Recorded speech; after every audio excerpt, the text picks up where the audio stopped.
میرے بھائیوں، میں نے قرآن کریم کی آیات کی روشنی میں 3 اقوام کا ذکر فرمایا،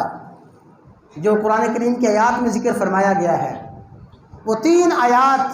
اور 3 اقوام قوم سبا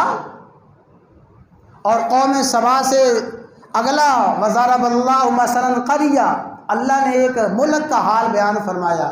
اور پھر اللہ تعالیٰ نے یہاں پہ ان باغ والوں کا ذکر فرمایا۔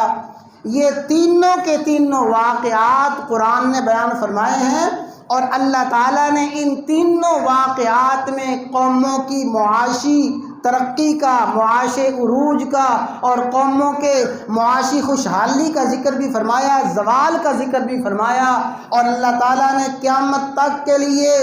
یہ اصول اور ذہن دیا ہے کہ لوگوں، معاشی استحکام اللہ تعالیٰ کی طرف سے آتا ہے، معاشی ترقی اور معاشی خوشحالی رب العالمین کی طرف سے آتی ہے، اور پھر جس قوم پہ معاشی پستی آتی ہے، معاشی زوال آتا ہے، فَكَفَرَتْ بِأَنْعُمِ اللَّهِ، اللہ کی نعمتوں کی ناقدری کرتے ہیں، اور فرمایا ذَلِكَ جَزَيْنَاهُمْ بِمَا كَفَرُوا، ہم نے ان کو بدلہ دیا، سزا دی ان کی ناقدری کی، وَهَلْ نُجَازِي إِلَّا الْكَفُورَ، ہر ناقدرے کو ہم ایسے ہی سزا دیں گے۔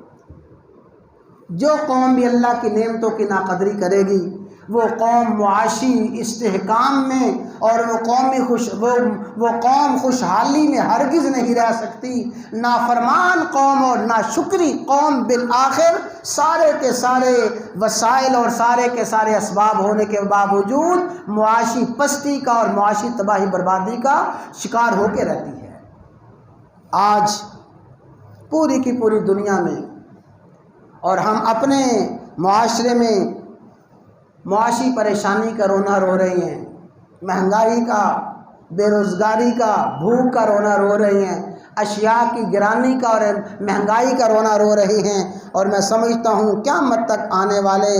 ہر انسان کے لیے اللہ تعالیٰ نے ان تینوں واقعات میں معاشی ترقی کا راز بیان فرما دیا اور معاشی زوال کے اسباب بھی بیان فرما دیے ہیں، بس سمجھنے کی ضرورت ہے۔ تو تمام احباب سے انتہائی مؤدبانہ گزارش ہے، خدا را وقت نکال لیں، یہ جو آیات میں نے بیان کی ہیں اور ان 2 جمعوں میں یہ تینوں واقعات بیان کیے ہیں، ان تینوں واقعات کو قرآن کریم کی روشنی میں پڑھیں، سمجھیں، میں اپنا جائزہ لوں، آپ اپنا جائزہ لیں، پھر ہم اپنے آپ کو بدلنے کی کوشش کریں، ہم اپنے اندر تبدیلی پیدا کریں گے، پورے کے پورے معاشرے میں انشاءاللہ تبدیلی آئے گی۔